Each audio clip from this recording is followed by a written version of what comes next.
Bienvenue dans cette vidéo dans laquelle nous allons parler stress hydrique et de l'impact qu'il peut avoir sur le développement de la plante. Le stress hydrique en agriculture peut se manifester de deux manières. Un déficit d'eau pour la plante, qui peut aller jusqu'à la sécheresse, et à l'inverse, un excès d'eau qui peut survenir lors de périodes de pluie prolongées ou d'irrigation excessive. Chacun de ces stress a des impacts spécifiques sur le développement et la productivité des cultures.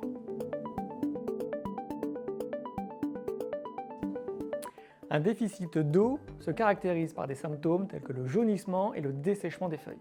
On pourra observer par exemple des feuilles dressées et parfois enroulées. Les plantes peuvent également présenter une croissance réduite et des feuilles plus petites. Une caractéristique notable est, par exemple en céréales, la stérilité des épillets du bas de l'épi, affectant directement le rendement. L'impact le plus significatif est la réduction de l'absorption des nutriments, ce qui limite le développement des plantes et réduit la fertilité des épis.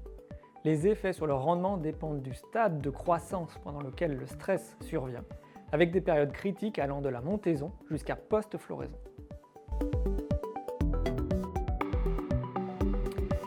L'excès d'eau provoque l'asphyxie des racines, entraînant un jaunissement et un ralentissement de la croissance des plantes.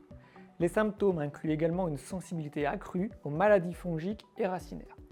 Ce type de stress affecte principalement l'enracinement, empêchant une absorption efficace des nutriments et pouvant également entraîner un retard de croissance ou même la mort des plantules dans les cas extrêmes.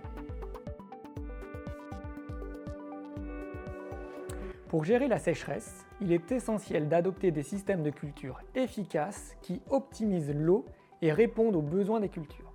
Par exemple, on peut utiliser des variétés résistantes à la sécheresse et améliorer la capacité de rétention d'eau du sol par des amendements organiques. En cas d'excès d'eau, un bon drainage est crucial. Cela peut inclure la construction de systèmes de drainage dans les champs et la sélection de parcelles avec une bonne infiltration d'eau. L'utilisation de techniques telles que les lits surélevés peut également aider à prévenir les problèmes d'ennoiement.